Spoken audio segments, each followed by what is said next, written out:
to this one? Yeah, that's what I was thinking.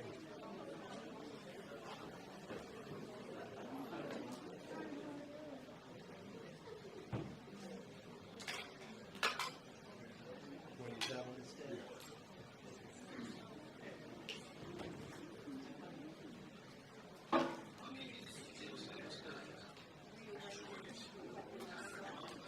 You can do that. Hit escape.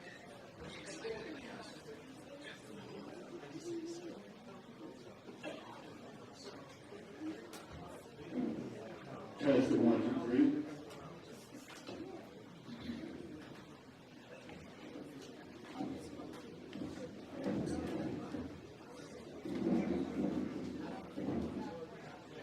Good. Welcome everybody. Checking out the mic. Testing the mic.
Test wireless.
Everybody, welcome today. It's a big event. Appreciate so many of you coming out. We're going to give it about 5 or 10 more minutes to let everybody fill in, and then we're going to get started with the program.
Good evening, everyone, and thank you for spending your Friday evening with us as we honor heroes of the civil rights struggle.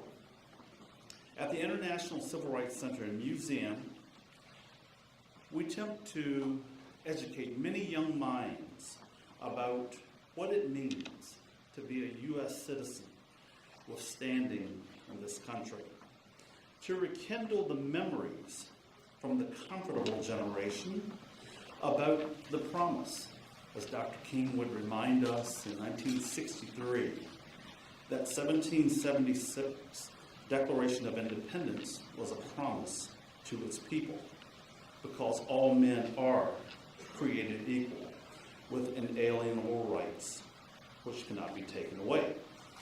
On behalf of the International Civil Rights Center and Museum, I extend a warm, heartfelt welcome to each of you this evening as we honor your presence and we gather as a community to reflect and to establish purpose. This evening is not just a program, it's a moment of remembrance, of gratitude, and renewed commitment. We come together to pay homage to the heroes of struggle, those courageous men and women who stood firm in the face of injustice, who sacrificed comfort and safety so that future generations could walk with greater dignity and freedom. Their legacy is not confined in a history book. It lives with us, and it calls us to action every day. The Honorable Steve Allen, we're very pleased to have you with us this evening to reflect on your memories and your history. The more I learned about it, I was in awe. Thank you. And a special thank you to Dr. Barr, Tom Lipscomb, for your work in helping to put this program together. We had a number of conversations, and finally, we're here. Dr. Bolton, thank you for joining us this evening to help bring memory and reflections to this audience, and thank you for your powerful work. Our board member, Hurley Derrickson, thank you for your work and your steadfast commitment to this community. Civil rights attorney, Mr. Lewis Pitts, your lifelong dedication to justice and advocacy embodies the very spirit we highlight tonight. And to our newly elected city councilman, Mr. Irvin Allen, we're grateful for your service and for your continued effort to bridge past struggle and present responsibility. Thank you. To all of our participants and attendees, we're here because we believe in remembrance and reflection. We believe that truth matters. We believe that honoring the sacrifices of those who came before us is essential to shaping a more just and equitable future. Let us take this time not only to reflect, but also recommit ourselves to the work, to one another, and to the enduring ideas of justice, equality, and freedom. Thank you for being here.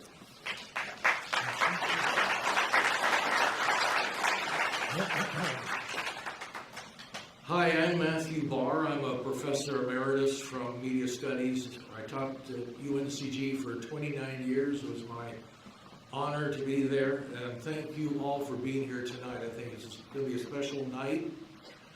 We want to give you a little backdrop on the whole project, how this whole thing came about. Back in 2010, Dr. Chuck Bolton and I went to Mississippi. We did some interviews for the beginnings of an oral history project which came to be called the Unsung Heroes of the Civil Rights Movement. At this point, we have 25 interviews we did. We did them in Atlanta, Los Angeles, many around here. And these stories have all kinds of people in them. We have many pastors, we have lawyers, we even have a private investigator who helped crack the Darrell Hunt case. And so we look at intersections between labor and human rights. It's all really human rights that we're talking about here. The collection is housed at the UNCG Library, and it's part of the digital collection, Digital Greensboro, where people can access all these interviews. They're fully transcribed. There's even ways of doing what they call data mining to kind of look for certain parts of the story that are more interesting. It was always my desire to take the best of these interviews and make a movie, what I call an oral history film. It's not a full-blown documentary, but you're using one person and look at their lives, and we have Reverend Allen, who has had this amazing story, which you will about to see, and there's something, there are many oral history interviews, but there's something about seeing somebody as they think and respond to a question where it comes much more alive. So that's one of the big differences here. So basically, we are going to begin this with a short film that was done by Professor Janita Chase back in 2019, 2020, right when unfortunately COVID was hitting. We did a class, we meaning the history department, which had Professor Torrin Gatson as our historian, and we also had Professors Hassan Pitts and Janita Chase and myself, and we did the class, and it was a wonderful experience. We had 2 teams of students of color who went out, media studies, kind of cross-train each other, how to run camera, how to do interviews. And so this film is a product of one of those interviews done back in 2019. So we'll segue directly from the film that Janita made right into the film that we just completed, Homage to a Hero, Reflections from Reverend Steve Allen. Enjoy the show. Thank you.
Hi, my name is Atija Farmer. I'm one in 4 students that helped capture and record and interview historical perspectives and oral histories and narratives of people that weren't as well known during the civil rights movement and that era of activism in Greensboro and North Carolina.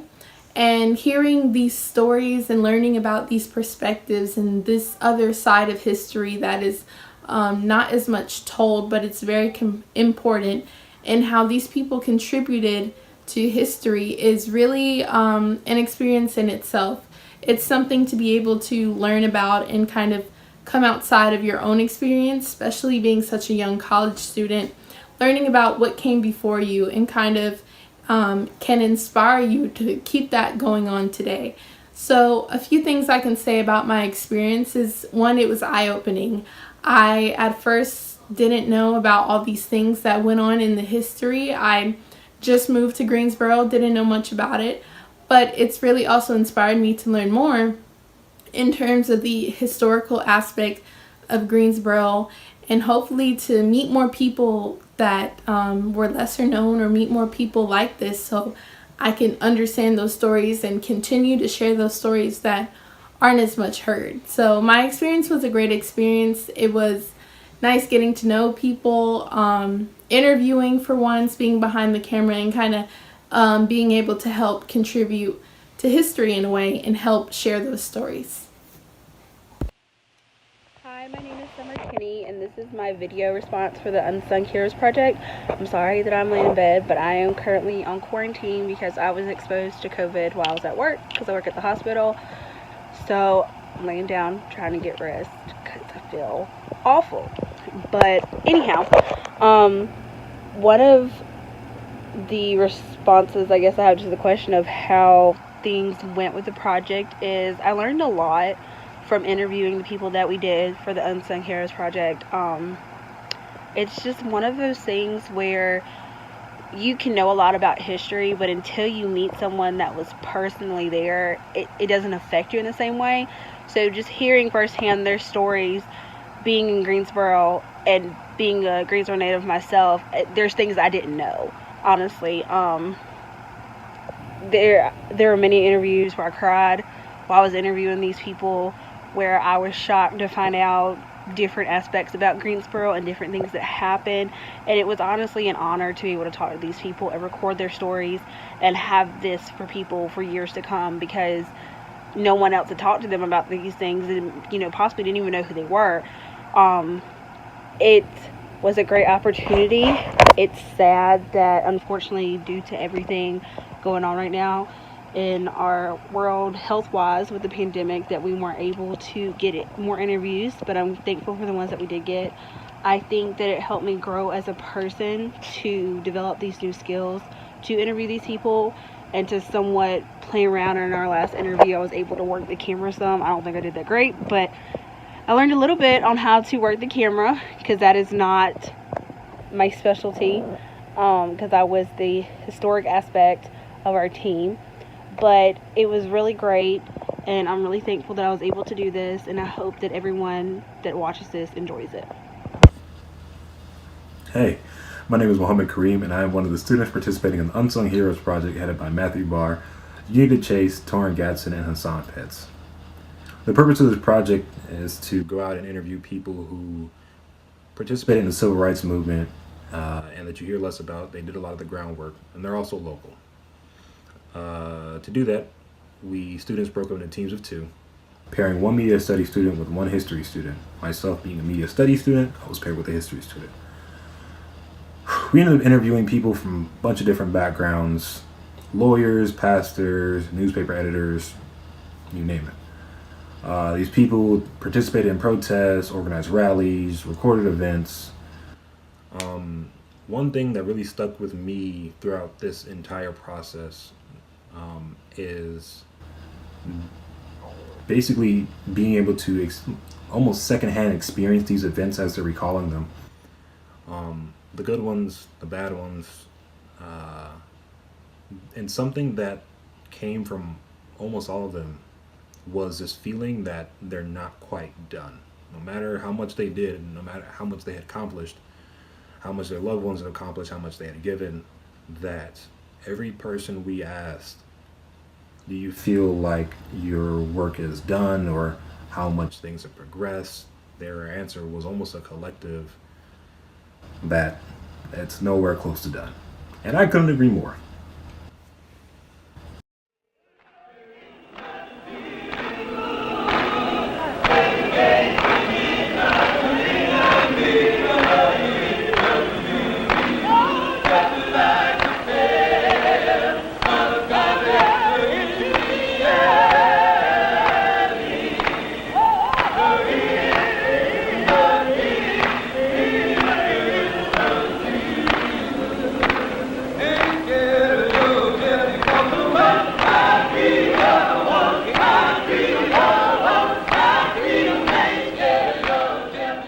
What I was toying with, would blow your mind, was between being a preacher and a lawyer. And you did both. And so I just happened to follow the pathway I wanted first, and then God brought me right to where He wanted me to be. I've been many things. I was a lawyer for 8 years. I became a Superior Court judge for 8 years. I went back and practiced law for 23 years. And then I came, now this is my 8th year of being the pastor of this church. Well, Shiloh lies in the oldest historically black community in Greensboro, North Carolina, which is the Warnersfield community. It was founded immediately after slavery, and so this was the first community in Greensboro where the blacks actually began to own their own homes. And so Shiloh has been a part of this community now for 127 years. I was young My sister is 13 years older, so she had actually taken me down when she was marching and protesting in the civil rights sit-in movements in 1960, unbeknownst to my parents as well. One of the most noticeable memories of recall about integration for us, or me personally, of course, is when we were able to sit downstairs at that time in the Carolina Theater. My sister, she took me and we sat downstairs in the main area of the theater. Of course, this was one of the advent of the desegregation movement. Early on, see, I was an avid reader. I was blessed because, at the time, I forgot to tell you about the Carnegie Negro Library, which was on Bennett College's campus. And again, we the black folks had to go to Bennett College to go to the library because we weren't able to go access the public library system. But my next door neighbor took me religiously to Bennett College because we didn't have a car when I was little.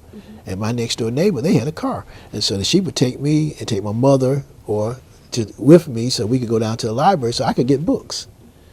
By the time I'm in the 6th grade, I'm reading about Malcolm X. By the time I'm in the 6th grade, I'm reading Invisible Man, The Spook Who Sat by the Door, Invisible Man, Ralph Ellison, all those books. And then I'm attuned to the civil rights movement. I'm reading about Thurgood Marshall. And so my young self, at 11, 10, 11, I'm already formed, really, in the context of where I want to be. As a child, the first formative years of my education period was segregated. I went to public school, which was in the black community. And then the 3rd through the 8th grade, I was pretty much isolated or insulated because I was in a Catholic school setting, and we were all blacks, but we had white nuns, white priests at the school. But we traveled and played the white basketball teams for the white Catholic parishes. And so we actually traveled, to High Point, played both of the white parishes here in Greensboro. We went to Thomasville. We went to Burlington, playing the black schools in High Point and Burlington, black Catholic parishes. So that was still kind of a segregated, but we mixed in the basketball arena. But in terms of integration itself, the earliest memories of school came pretty much when the desegregation efforts came. Even then, preliminary, it was something called freedom of choice, which really was a misnomer. There was no freedom of choice. What it actually, if blacks wanted to go to schools with whites, we had to, and my experience was, I lived in southeast Greensboro, so we had to take the public bus transportation because they would not send a bus to pick us up to take us to integrate the schools. But I had to take 2 buses, Duke Power bus. That means we had to pay our own fare. We went downtown, and then we would change buses, and the bus would take us as far down as Page High School, down Elm Street. And then we would have to walk to Mendenhall, which was located off of Willoughby. And that was the experience for us under so-called freedom of choice. Now, the 10th grade year, I opted to come back to the black community to go to Dudley High School, which was established in 1929. It is the school, black high school. The 10th grade is when the Greensboro school system formally desegregated after that year. So the next year, we actually had white students and black students. Well, white students were bused into the black community, or the poor whites got bused primarily to Dudley. In Dudley, we had the vestiges of segregation in the sense that many of the books we had were hand-me-down books, discarded books from Grimsley. But to counter that, we also were blessed to have black teachers primarily who cared about us and who would not settle for mediocrity, and who took the liberty of not only teaching us the subject matters that they were supposed to be teaching us, but also encouraged us with black history that was not in the textbooks, and who were themselves at the vanguard of fighting for desegregation and integration and civil rights in our community. So we were blessed, and one of my earliest memories as a high school student was I actually went down to the Board of Education speaking. I was a school bus driver then. A young white child got on the bus that day. She said, "Steve, are you prejudiced?" And I said, "I try not to be." She said, "Well, we're supposed to be." But that's what was being taught to her in that home setting. And so that stuck me. I mean, still to this day, that rings with me, because that's what she was being taught in her home setting, was that she was supposed to be prejudiced and not like blacks. And so when I went down to that school board meeting, that's what I told them in that school board meeting. You know, this is the context of what we have to deal with in our society, and we ought to be past this. When I graduated from high school at Dudley, I was salutatorian. That means I graduated number 2 in my class. During that time in Greensboro, they had something called Greensboro Brains Team. And they would put all the valedictorians and salutatorians from all the high schools in the newspaper. What happened to me was I was actually working that summer, finishing high school, at Justice Drug Company, a local drug company here in Greensboro. I was the only black employee, student, young student, you know. There were 3 of us, particularly I remember, the other 2 were white. They decided they needed to have somebody to clean the bathrooms. And guess who they chose? Thought it would be the best candidate to be the one to clean the bathrooms. We were all hired to do the same job, but they decided that was a job that I could do well. And of course, that same day they asked, you know, they had the newspaper article came out. Now here I am in the newspaper, one's at that time supposedly one of the brightest young students in Greensboro. And so I just gave my notice. I quit and decided that wasn't what my pathway was going to be. Not because it's not honorable to clean, but because I shouldn't have to be a custodian because of my race. My father was a custodian, and I wouldn't be where I am today but for the sacrifices that my dad made for me and my mother. But nobody should prescribe to me a certain job that I've got to do because of the color of my skin. All right? So that's some of my inexperiences with racism at that level during that period of time. Now, there are always, as you grow, you live while black. And we are living in a society that is still race conscious. And as long as you're living in the United States of America, we have not gotten to that point yet where it is not race conscious. So don't think that living while black is something new, a new phenomenon. Your parents, your grandparents have all had to experience it in their generation, just as you're experiencing it. Unfortunately, it rears its ugly head when we think we're making progress against racism and bigotry and prejudice. But we've seen now that it has not died. It's still prevalent. Early on, my former pastor, J.T. Harrison, was a pillar in this community. He pastored here for 53 years. He valued education, many times taking money out of his own pockets to help students go to get a college education. When he died, this church implemented a scholarship fund where, again, we encouraged youth to get education. I was a beneficiary of that when I was here, but more importantly of people saying that, you can be somebody, and encouraging me and let me know that that I had the chance to be whatever God would have me to be in this world. I'm a proud Aggie. I had a chance to go other institutions, could have gone free, had scholarships, and one of the best decisions I ever made was to go to A&T State University, and I went on a chancellor's scholarship. That means that I got my education free. But it also meant that I was able to have some great teachers there that poured into my life, that have lifelong friends today, that have been with me 43 years later and still a part of my life, and supported me as I developed my career professionally after that. During this time period of civil rights and integration and desegregation, was someone close to you ever a victim of violent actions against your race that you can recall? Let's see.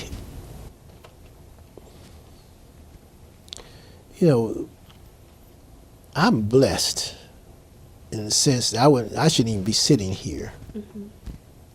I really shouldn't. One of the things happened my first day of college at A&T, we had registered, and we had been bus drivers. I was a bus driver in high school as well. And so a lot of us were former bus drivers, and we were down at that park right off of Phillips Avenue, Woodmere Park, Kings Forest area, probably Kings Forest Park, probably. And we were just sitting down there, and we'd all registered for the first day of classes. And one of our younger brothers, of one of my friends, had gone to the curb market right there at the corner of Elwell and Bessemer. It's a little curb market right there. And when he went in there, there was a white gentleman who came out, and this white gentleman pulled a gun on him. And so he came down to where we were, and he told his older brother and us, and we all, being young, went back to where this incident happened. Now, back then, I told you one of my aspirations was to be a lawyer, right? I was always a peacemaker. And so my friends were very upset, and we'd been drinking some beer. And so the beer, he had more beer, and he was ready to, and the white gentleman was still there. Mm-hmm. The guy had pulled the gun. And so we went back, and the guy came out of the store, and so we were asking, why did you pull this gun on this high school student? And he was an older gentleman. He wasn't a young guy. Anyway, he was probably in his 20s or 30s, but a high school student, this guy pulled a gun on him. And lo and behold, this is where I began my negotiation skills, because my friends wanted to fight, and I got between them, and I'm trying to de-escalate it.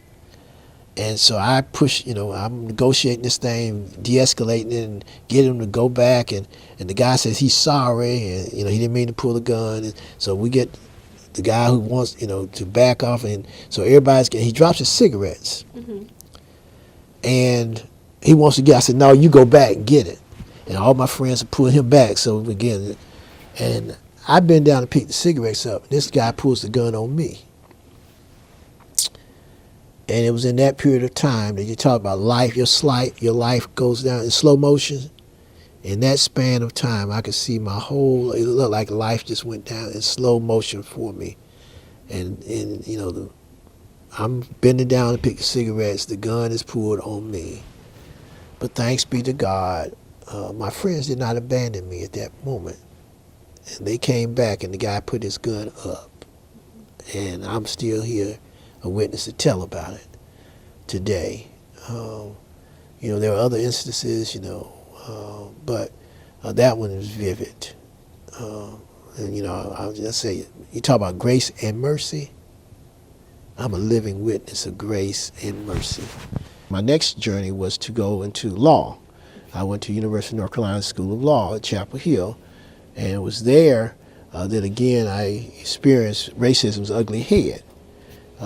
It was there in 1976, the bicentennial year of our country, where we were saluting this nation and independence, and sitting there where in the classroom where I would be on the second row, not the back row, the second row.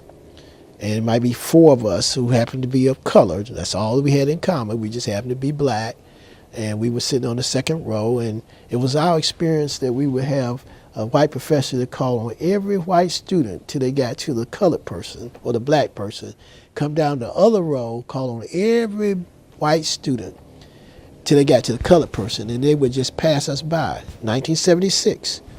And there were times even when we spoke, when we would give an answer, and it was like we were not even there. We hadn't said a word. But my classmate behind me, who happened to be Caucasian, could say the exact same thing, and the professor said, "Oh, that's brilliant." And the black student say, "Steve, didn't you just say that?" I said, "I must have been speaking Spanish." During that period of time, there were very few white law firms that would hire black lawyers in North Carolina. Mm-hmm. Very few. Norman Smith's law firm was one of the few firms. Most of the integrated firm was Julius Chambers' law firm in Charlotte. Mm-hmm. But most blacks could not get hired in predominantly white law firms. While I was in law school, I took a trial advocacy course. I was the best student in that course. A white law firm, a prominent law firm in Charlotte, called the law professor and said, look, we're looking to hire somebody in litigation for our law firm. And can you recommend someone? Well, they didn't. The law firm, this predominant law firm in Charlotte, didn't realize that his best student happened to be black, a student of color.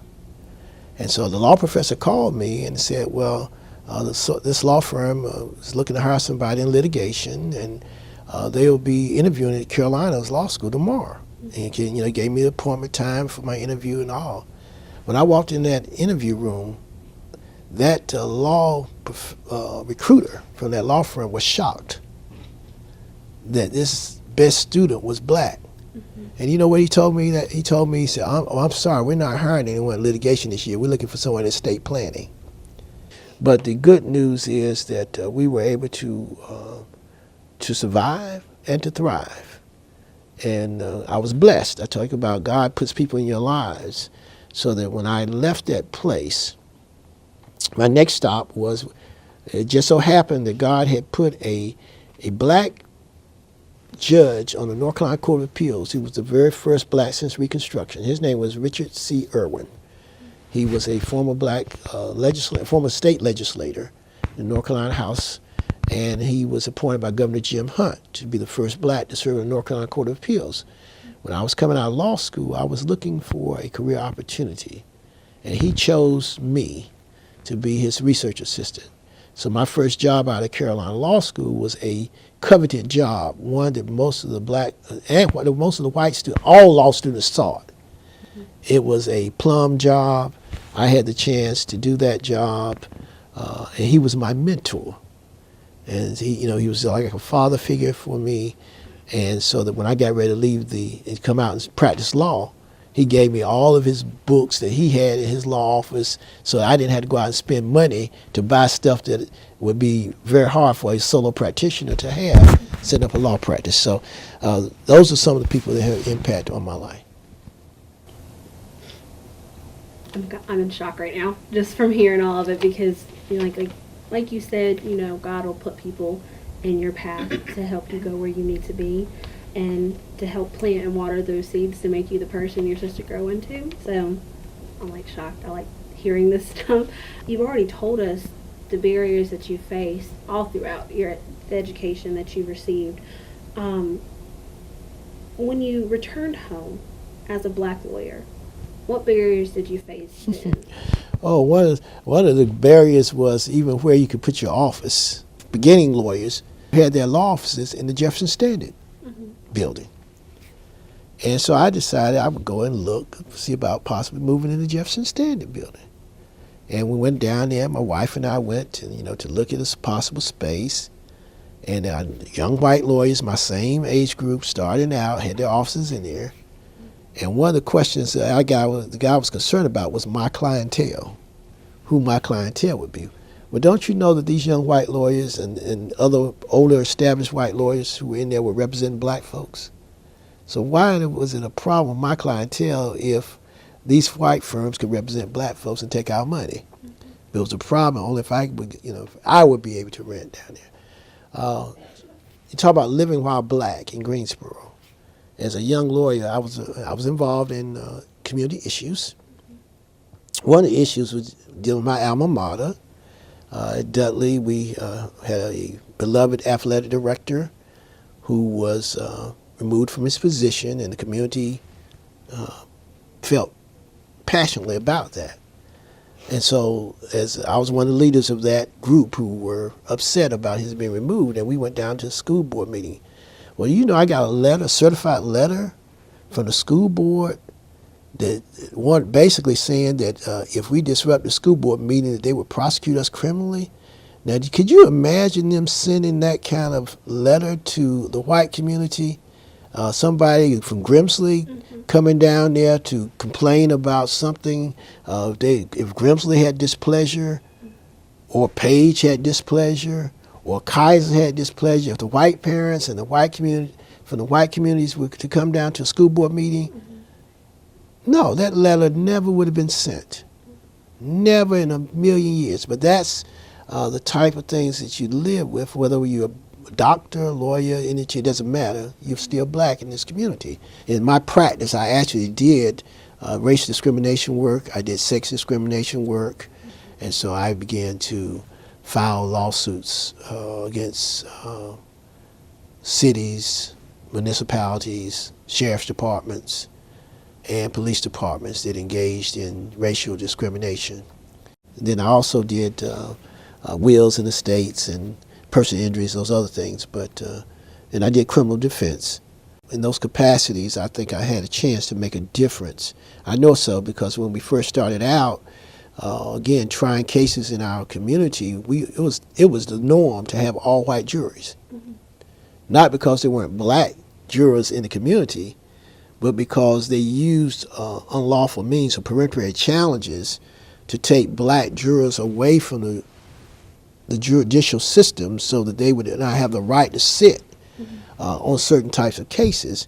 So black attorneys had to be better than the norm in order to obtain justice, because we knew that anytime we went in a courtroom, the debt was going to be stacked because we weren't even going to have many times a jury of peers, simply because our black jurors would be removed on account of race. So therefore, we had to learn to cultivate our craft in a context where justice was blind to the poor. Justice was blind to those who were of color. And we had to try to be David fighting against Goliath to make sure that there was justice in the courthouse. The system was stacked by the way that even the election and selection of judges, so much so that you could not even get to be certain types of judges because of what we're seeing right now. The gerrymandering that is being done by this present crowd was being done by the Democratic crowd when they had control to keep blacks from being able to be judges, so that the way the judges were selected, Superior Court judges, the only reason the blacks got to participate by and large was because of a lawsuit that was filed challenging the selection method. And again, God has a way that's mighty sweet, because I was one of the first black judges in the state of North Carolina that was elected to serve as a Superior Court judge. There were 8 of us that were elected in the 1988 election. And so the system of justice changed almost completely, because now you had persons who happened to be of black color who were now going to hold court in 100 counties in North Carolina. And not only was it going to be, it wasn't going to be an aberration. Now, statewide, 8 of us were elected at one time. And there were additionally some other blacks who were not elected from a primarily black district. So actually it ended up with about 10 of us. And so now for 6 months you might have a black judge, and then another black judge might come out, because in Eastern North Carolina they had several of them. And now they're rotating around, so if one leaves, you got another one coming. And it made a difference in the way justice was administered. Now people couldn't treat you like your boys, like your dogs. One of our great North Carolina Chief Justice, who happened to be white, was known for talking about if you lay down with dogs, you're bound to catch fleas. And she was talking about laying down with a black person, a white woman laying down for a black man. But now when black judges are on the bench, there has to be a different decorum. Now they can't do business as usual. Now you can command respect for every citizen that comes in that courtroom. And so now judging while black, you're still black. So now you got the experience of going to hold court in places where they never had, or very rarely had, black judges. So I know in one of my occasions, I went to hold court in Concord. And when I went to hold court in Concord, they didn't hear me. They said, "Oh, we got a nigger judge coming in here now." It was a deputy sheriff. And he had to come and apologize, because I heard him, and the sheriff made him come in and apologize for the comments. Well, I went to hold court in one place, Lincolnton, and when I went to hold court in Lincolnton, I went to Park, and back then what judges had was a special tag.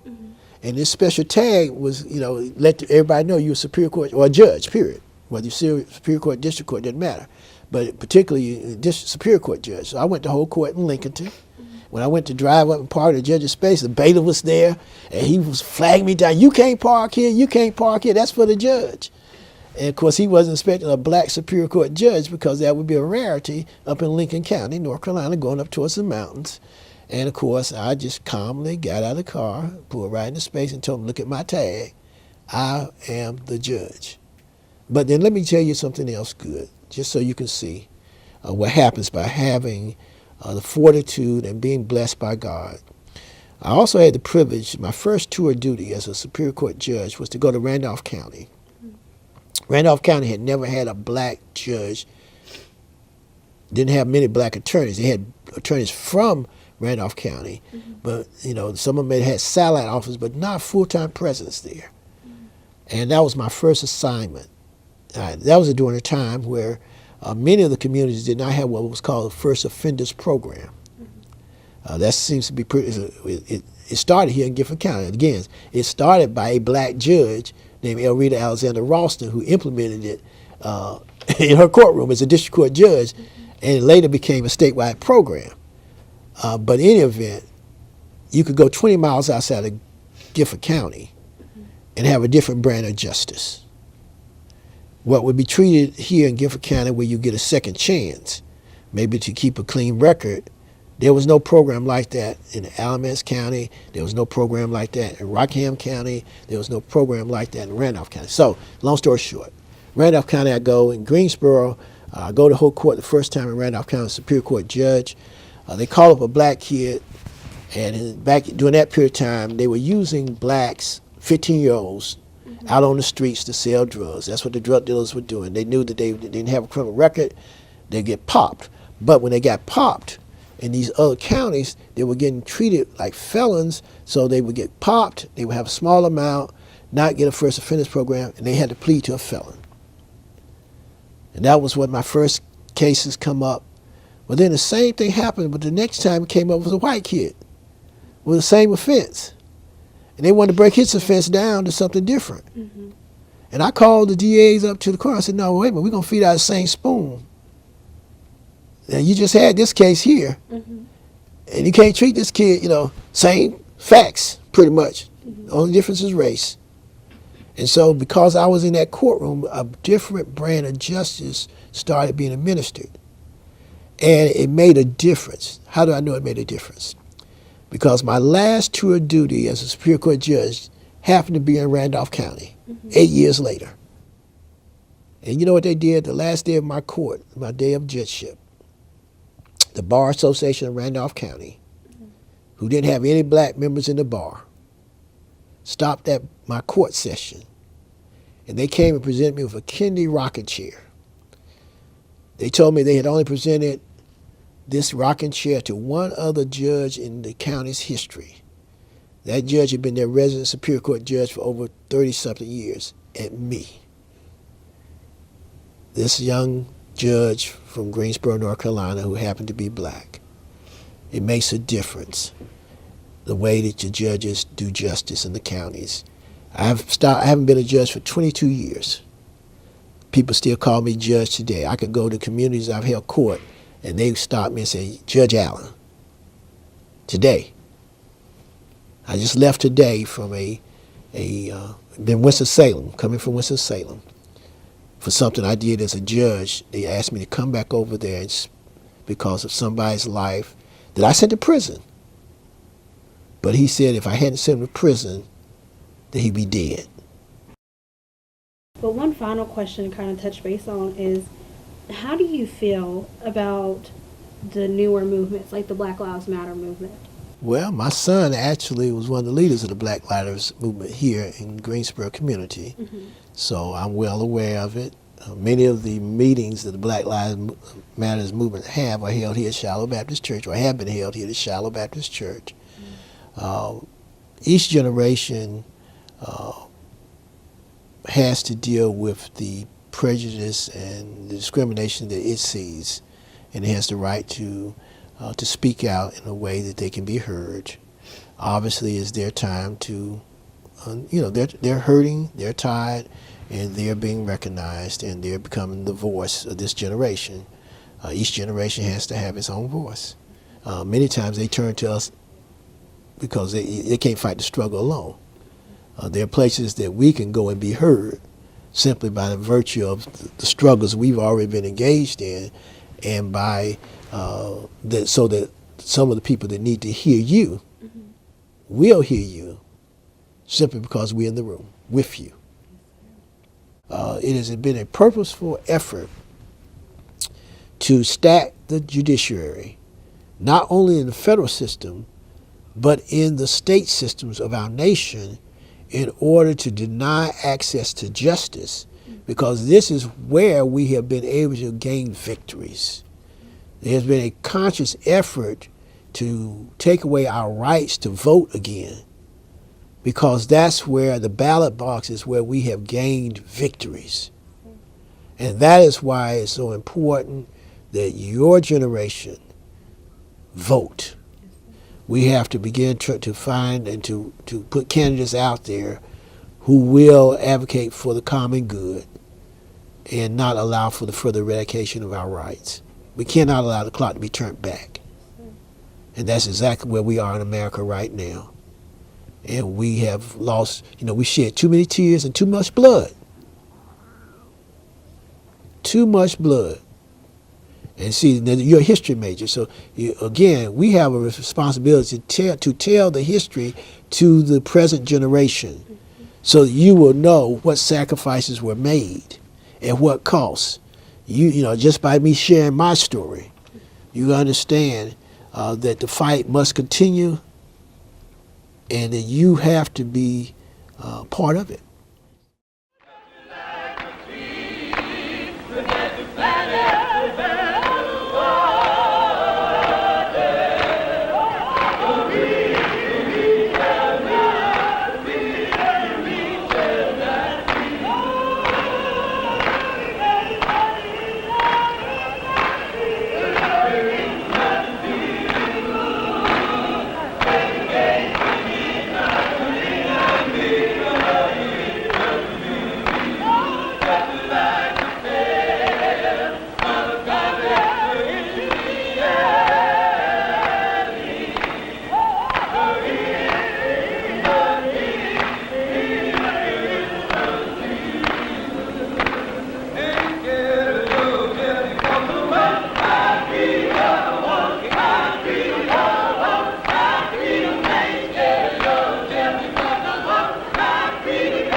Well, thank you very much. It's wonderful to be here, and I want to thank, of course, Reverend Steve Allen and his family for extending everything.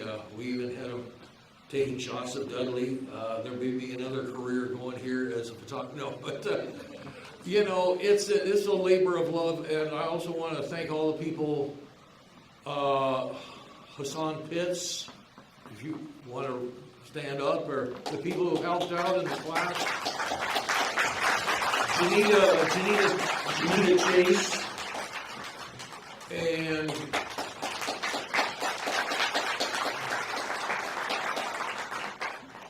David Gwynn from the library,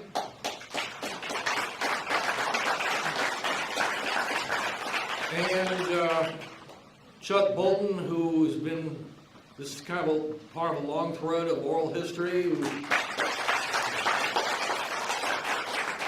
And we want to do many more of these. There's a lot of great stories in there, and there is something about seeing how people, thought about what they wanted to say and expressed it. It adds a whole element.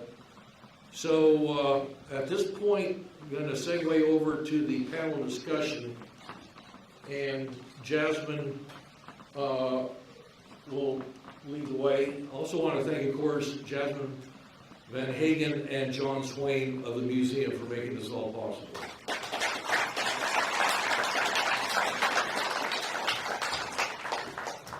All right, good evening. If you all just give us a moment to up, and then we will do introductions.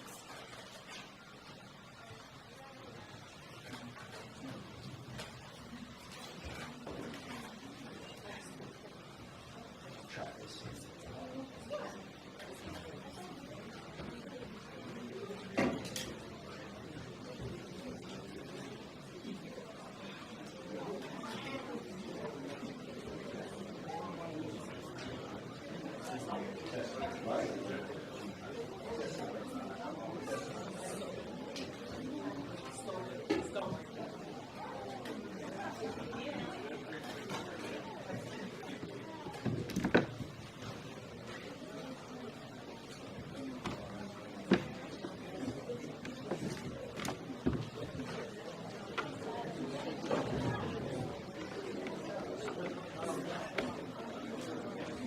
Testing the mic. Testing, test.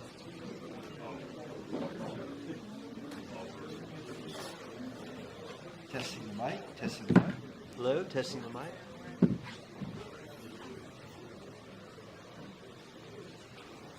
Hey, Cass.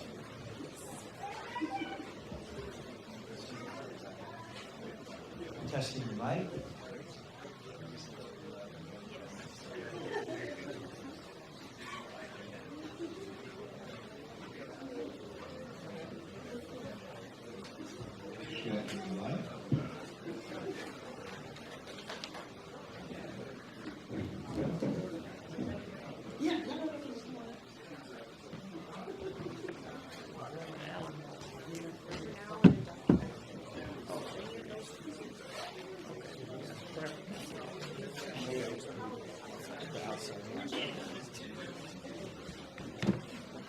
Checking. Checking the mic, checking the mic, testing the mic, testing the mic.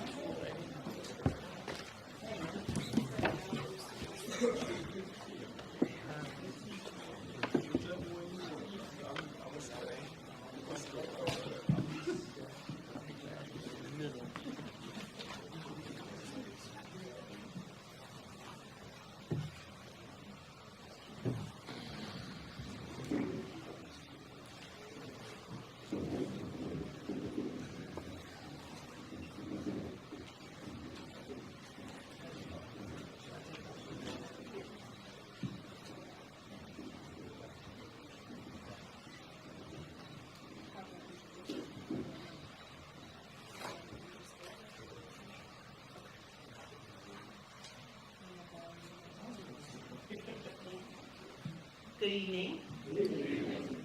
It is my distinct pleasure to introduce all of our panelists and our moderator this evening.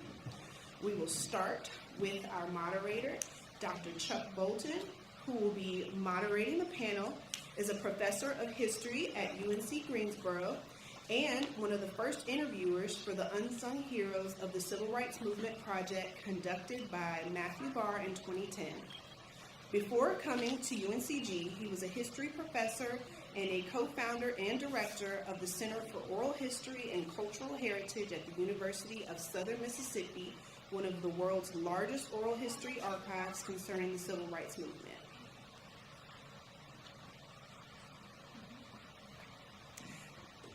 The Honorable Irving Allen is an at-large member of the Greensboro City Council and a lifelong community organizer committed to building political power and delivering real people-centered change.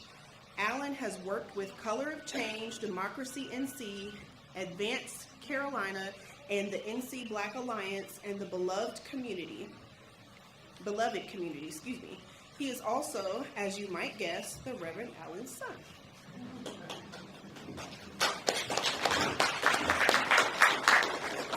Next, we have Attorney Lewis Pitts, a former civil rights attorney who has fought critical battles in defending the rights of people of color from the victims of the 1979 Greensboro Massacre to working with NC Legal Aid to dismantle the school-to-prison pipeline.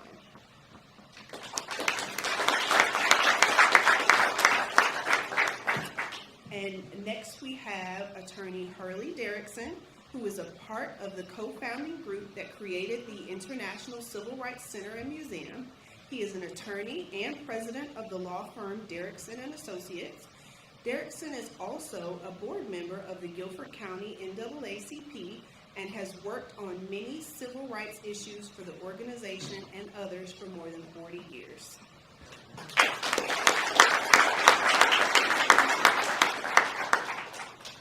And now, please welcome the man of the hour who truly needs no introduction, the Honorable Steve Allen.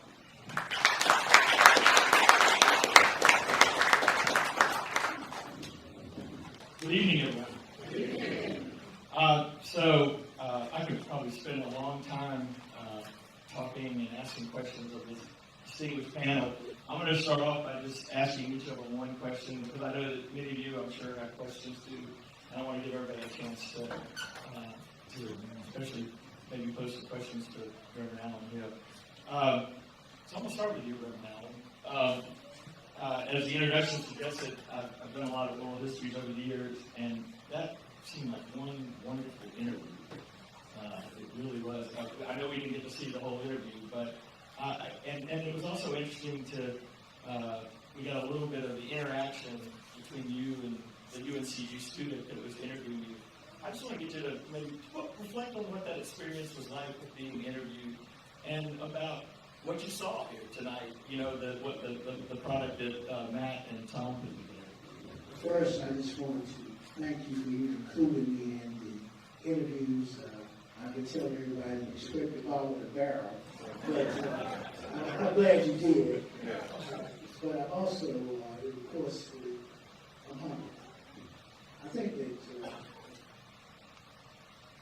what I can truly say is that I've been blessed. And it was a blessing to be able to talk to the young people. And we have to share history, and so many times in our community, history is lost.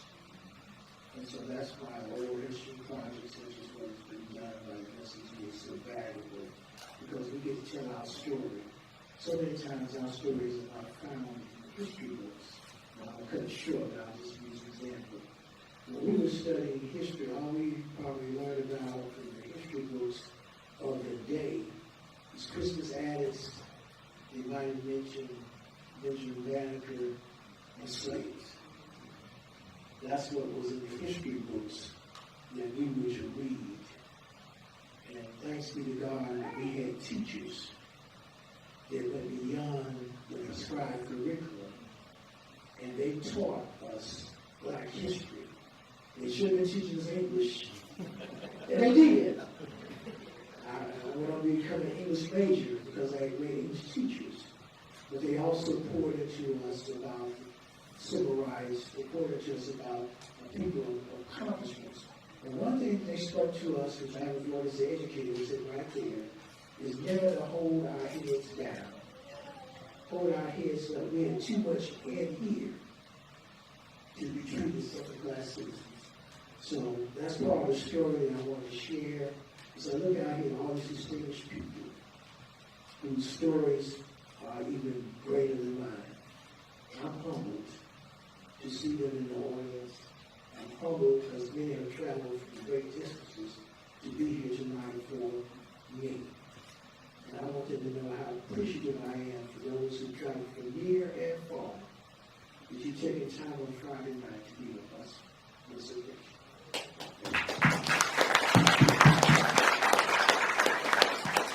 Thanks. Louis, I want to ask you, of course, you've had a long career, civil rights lawyer, general humanitarian. What did you see in this film that you think is important for people to remember or know about today? Well, thank you. It is my pleasure, and I'm very humbled to be here. Louder. Is the mic on? Hello, did you hear that? Is there? I got one that's portable. Hello? There you go. Thank you very much. I appreciate the museum for hosting this, and it's an honor to be here honoring the judge, the Reverend. I didn't have the honor of practicing before him. I was in town, but doing a federal case. But what I noticed in the interview, probably you did too, the dignity of this person. But yet, being dignified doesn't mean that you don't have courage and are willing to fight. And when I was anticipating speaking here, it just struck me that here on April the 10th, in an international civil rights museum that has had the foresight to talk about together civil rights and human rights, and then to realize that just last Saturday, April the 4th, but 1967, Dr. King gave his most controversial speech called Beyond Vietnam and was assassinated 1 year later. And another point about the judge was how much he emphasized, it's more implicit, but I think we should raise it to the top. Basically, his love for all humans, not just African American people or people of color, but this notion of the equality principle. And we've also talked about how the reversal is going on today. And think of its relevance. Here we are in the midst of yet another war,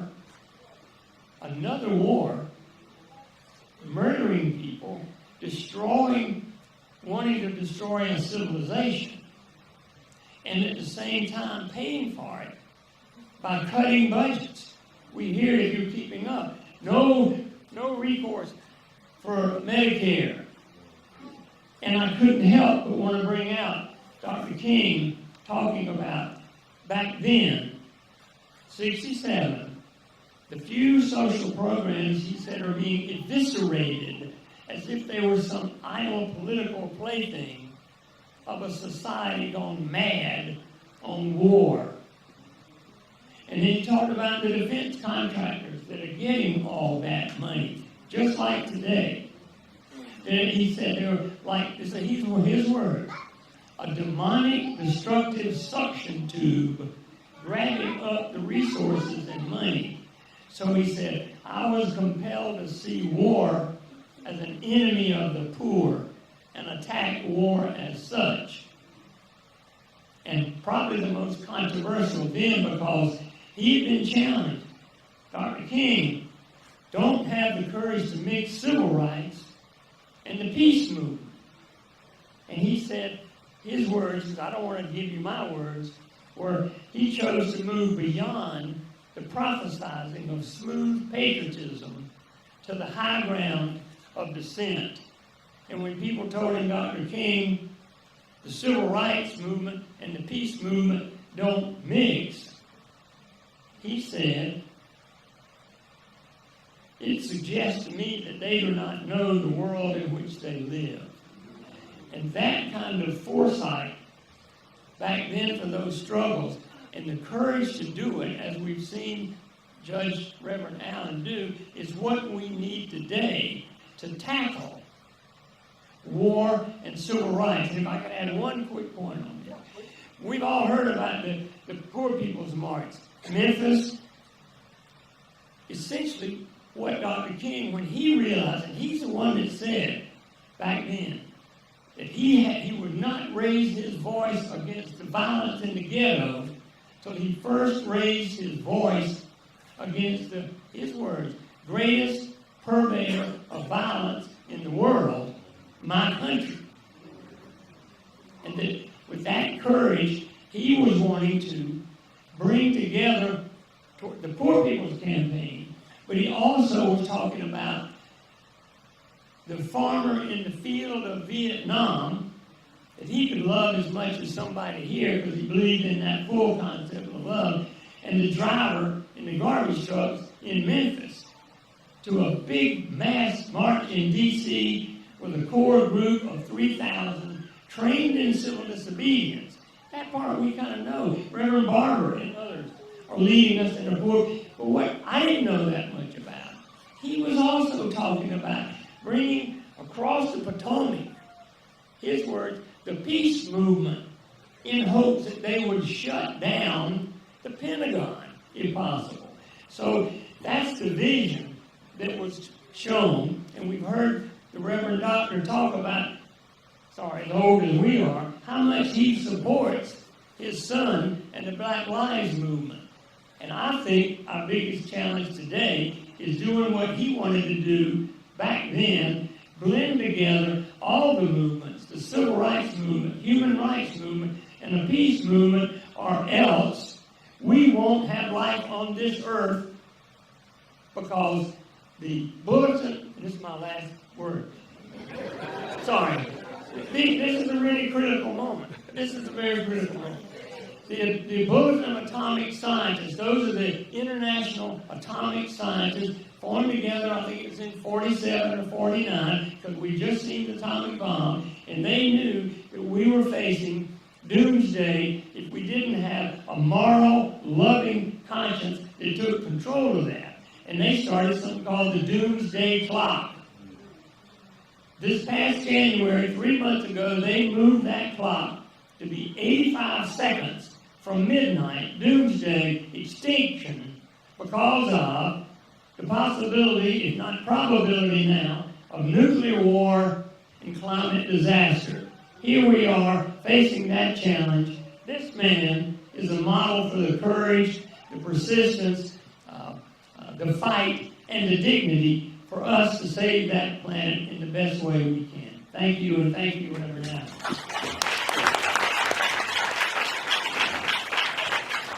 Let me go to Mr. Allen next. And thanks, Louis. And I want to kind of follow up on that. So you were one of the co-founders of the Gate City chapter of Black Lives Matter, which was a pivotal moment. Obviously, it raised awareness about racial biases and led some people and some groups to actually start to try to address some of those things. But then the 2024 election happened, and everything changed. Our leader declared that values like diversity, equity, and inclusion were not allowed anymore somehow. Where's Black Lives Matter at now, and dealing with this kind of current reality? So I don't want to speak for the movement, because the movement is made up of I understand. many people. But what I can say is that, my mentor Joyce Johnson says, the movement moves in ebbs and flows. And so my father spoke to it in the documentary that this isn't a new phenomenon. Every time we see advancement in civil rights, advancement in abolition in many different ways, there's always a backlash. And so when you make progress, it's much two steps forward, one step backwards. But it's also the last grips of a dying movement. So you see that backlash, but you also know that progress is inevitable. Dr. King said the mark of the moral universe is long but bends towards justice.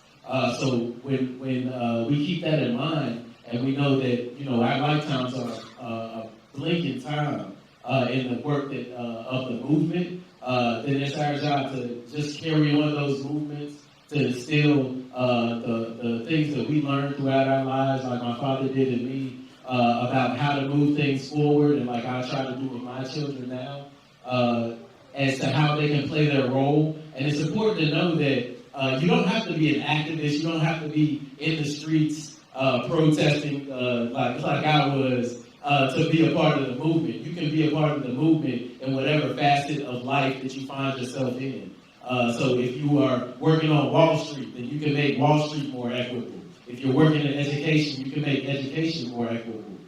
Whatever part of the movement that you find yourself in, whatever part of life you find yourself in, that's where your work should lie.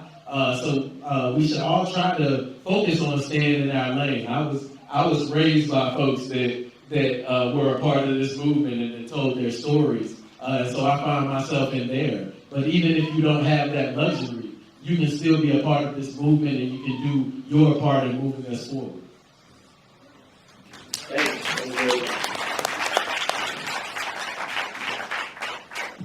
Mr. Erickson, I know you were very much involved with the creation of this institution, this museum. And looking at this program tonight and this great crowd we have here, I mean, was this the kind of program you envisioned that this museum, this institution would kind of create in this community? Well, before I speak, I want to acknowledge Earl Jones. Stand up, Earl. For his foresight and Skip Austin's foresight, they drug me in the second day or third day into this marvelous place. But anyway, we felt that we could make a difference by having an auditorium. We had three things: auditorium, bookstore, and the exhibits, you know.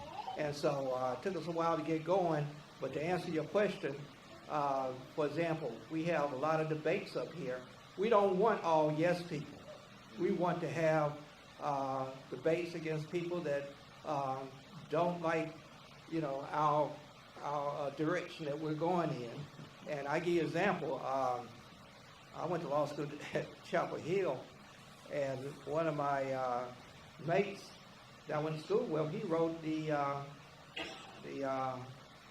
bathroom bill. And so we actually had a debate on the bathroom bill. We had a young person that had transitioned to a male that was a female to be on the debate. And then we had our friend. So I came in at the last minute because the moderator couldn't come. And so I was glad, you know, to come in. The first thing I did was go up to the library. We have a Founders Library up there. And I see my friend. I knew he was coming. I said, look, come here. I got to tell you something. You're in the wrong place. I said, if you get booed off the stage, there's not going to be anybody here to help you. So look, you stay close to me. So we moved the podium. It's true, so moved the podium real close. And so we started at the end, and the young person told his story that every half an hour he had to go back to the dormitory, or 2 hours later to use the bathroom and go all the way back to work. And so then we had an attorney that was midstream, and so towards the end, he got some booze, my friend, Stam, that was his name, and so we had a lively debate, but everybody left here knowing some things that we wanted them to know from our side, and some things that he had talked about why he did the bill, because he was a state legislator. So, and so that's what we tried to do, is to have different programs to get people like you all out here to see how things are and with different opinions. And so when we decided to do it, we crafted it so that we would have an auditorium, we have the exhibits, we have classrooms where you can have meetings and different people to come. Thank you. Well, I'm going to go get that mic because we're going to use that for people in the audience. Do you have questions? I think somebody's going to come around, or I can come around. Questions for any of our panelists? Yes, sir. Mr. Jones. I like to get you the mic. I've been knowing Steve for a long time. And even though he's retired, he's been very active. I said very active. We had a guy named Jeremy Kent started the Greensboro Business League back in 2018 because we believe that political power, when black folk get into office and have political power, issues translate into black economic power. Because you can sit on the bus, in front of the bus, we want to own the bus. That's like this building, we own this building now, and we own the building next door. But Steve has been a part of this community for years, a homeboy, so to speak. I'm from Burlington, and we always like to come over to Greensboro and kind of take things over if we can. But he's been a great asset to us in building the Greensboro Business League. He attended the meetings when we first started over at the New Life Baptist Church. And really, the reason this museum is here is because of people like Steve who have been part of the community, part of the leadership in supporting this museum when we were under stress and people were trying to take it away from the African-American people who saved it and built it. So, Steve, I want to personally thank you for all the work you've done over the years. And we We've been knowing each other for 20 or 30 years. We've been on the same side on some political efforts, on the opposite side on some political efforts.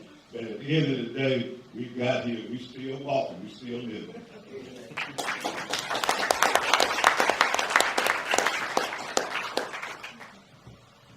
Other questions or comments? I see a hand back in the back.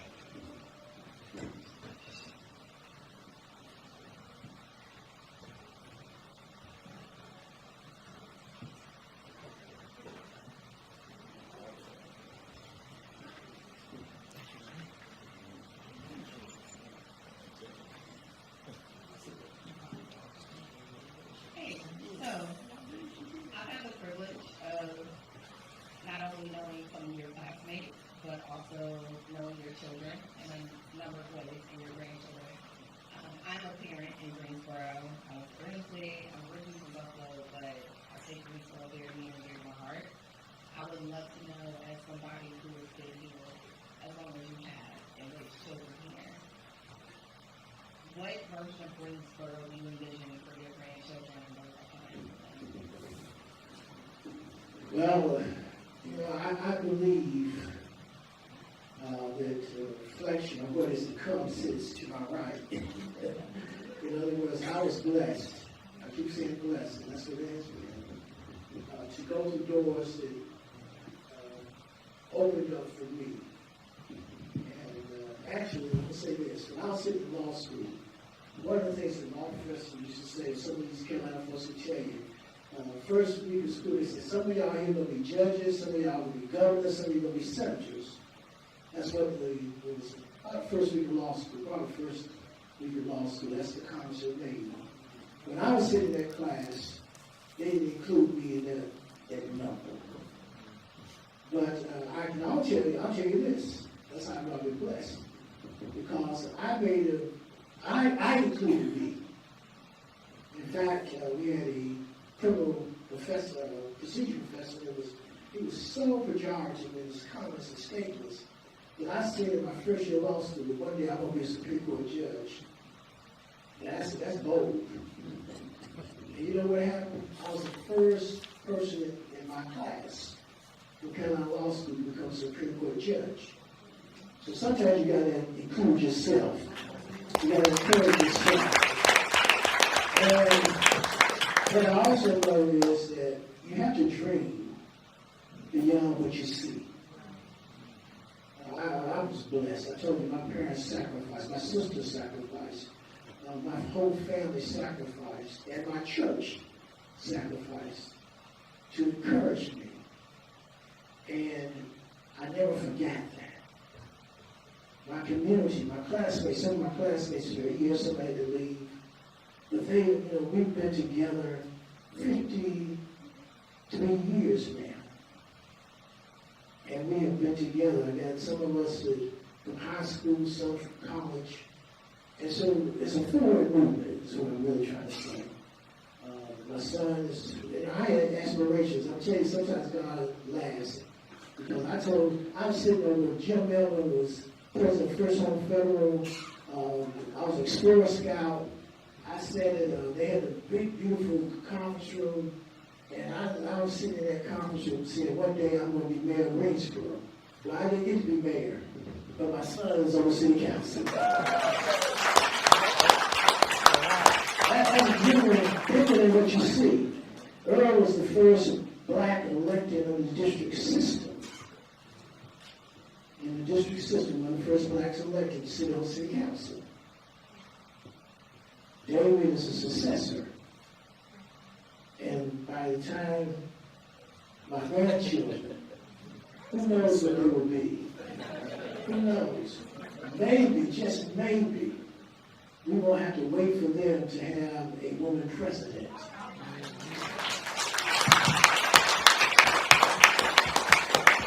Just maybe, we won't have to wait for them to have another woman governor. So we have to dream big. And the dream starts with us. We have to dream that our children can have bigger dreams, bigger than they can see right now.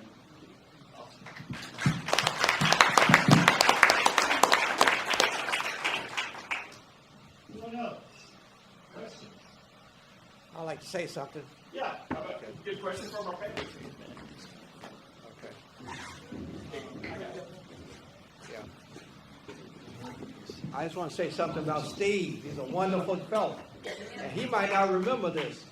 I met him out at the airport in 1980 something. I don't want to tell our age. And I had on blue jeans and a sweatshirt. And I'm sure he doesn't remember me, even though I was a good-looking guy. And, he was sitting over there by himself in his suit. So I said to myself, let me go on over and see what this brother's all about. And he said, my name is Alan. And we had a long conversation. And he said, I practice law. I said, gee, that's great, you know. And so he doesn't remember that, do you? Okay. And so what happened? So what happened was, I didn't want him to know, because when I saw him sitting, I had my bucket while I was mopping floors there at the airport, because I had two children and a wife I had to feed, and I was a businessman downtown. Okay, and so I didn't want to be embarrassed. What I call embarrassed by letting them know I got a mopping bucket cleaning the restroom. But that's neither here nor there. But here we are today on the stage together. And one of the things that I always liked Steve, he was always cool and calm. I see other brothers and sisters, they get wound up and start cussing. I never heard a cuss word from this man at all. And he's been on the NAACP board, I guess, 30 or 40 years. And he's my go-to guy. I don't want to get him in trouble, because when he was Superior Court judge, I would never call him about anything, you know, because that'd be improper.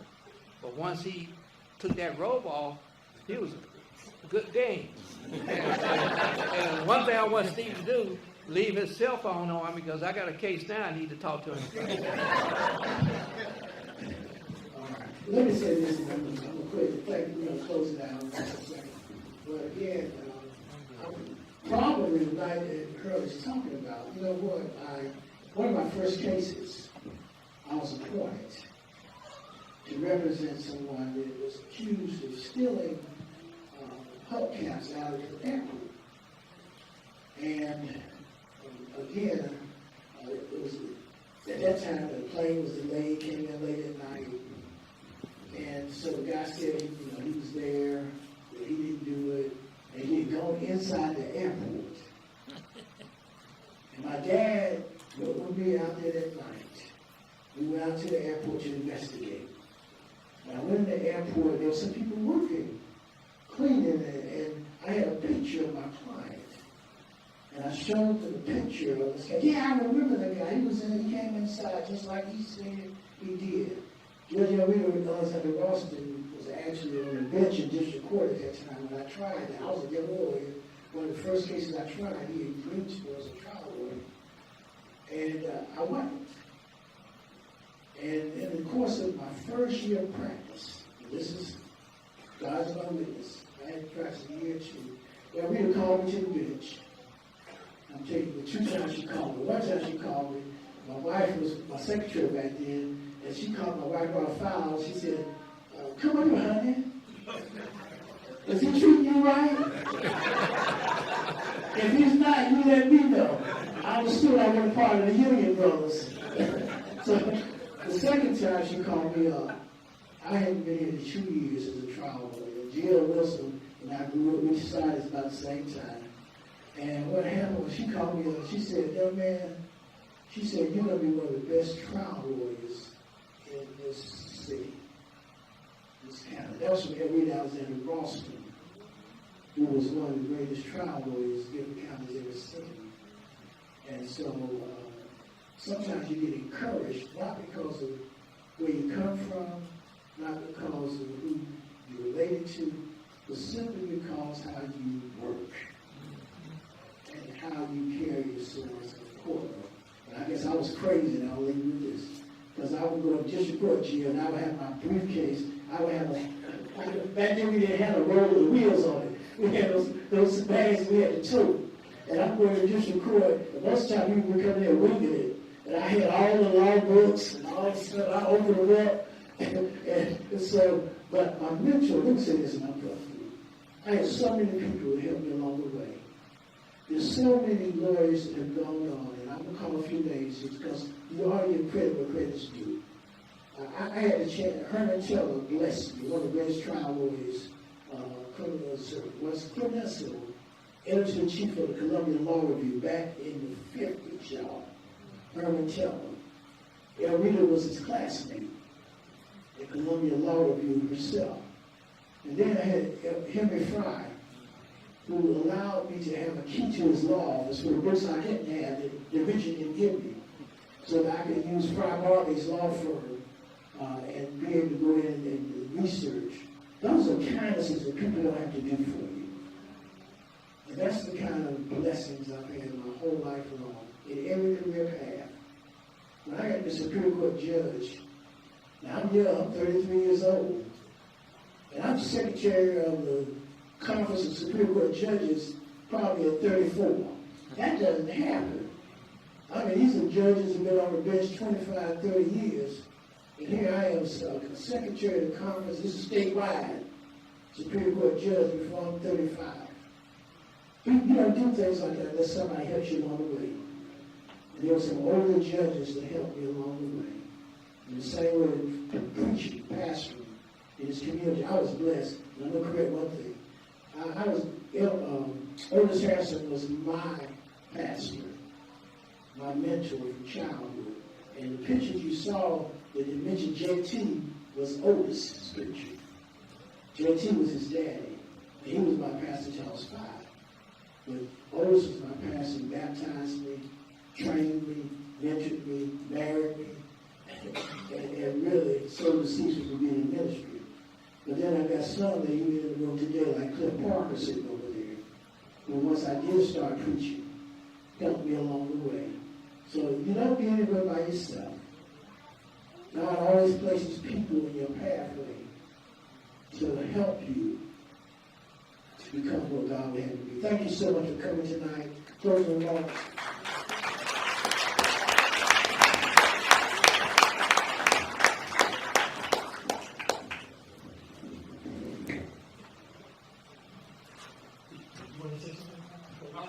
Notice at this point, we'll move upstairs to a reception. Thanks again for coming.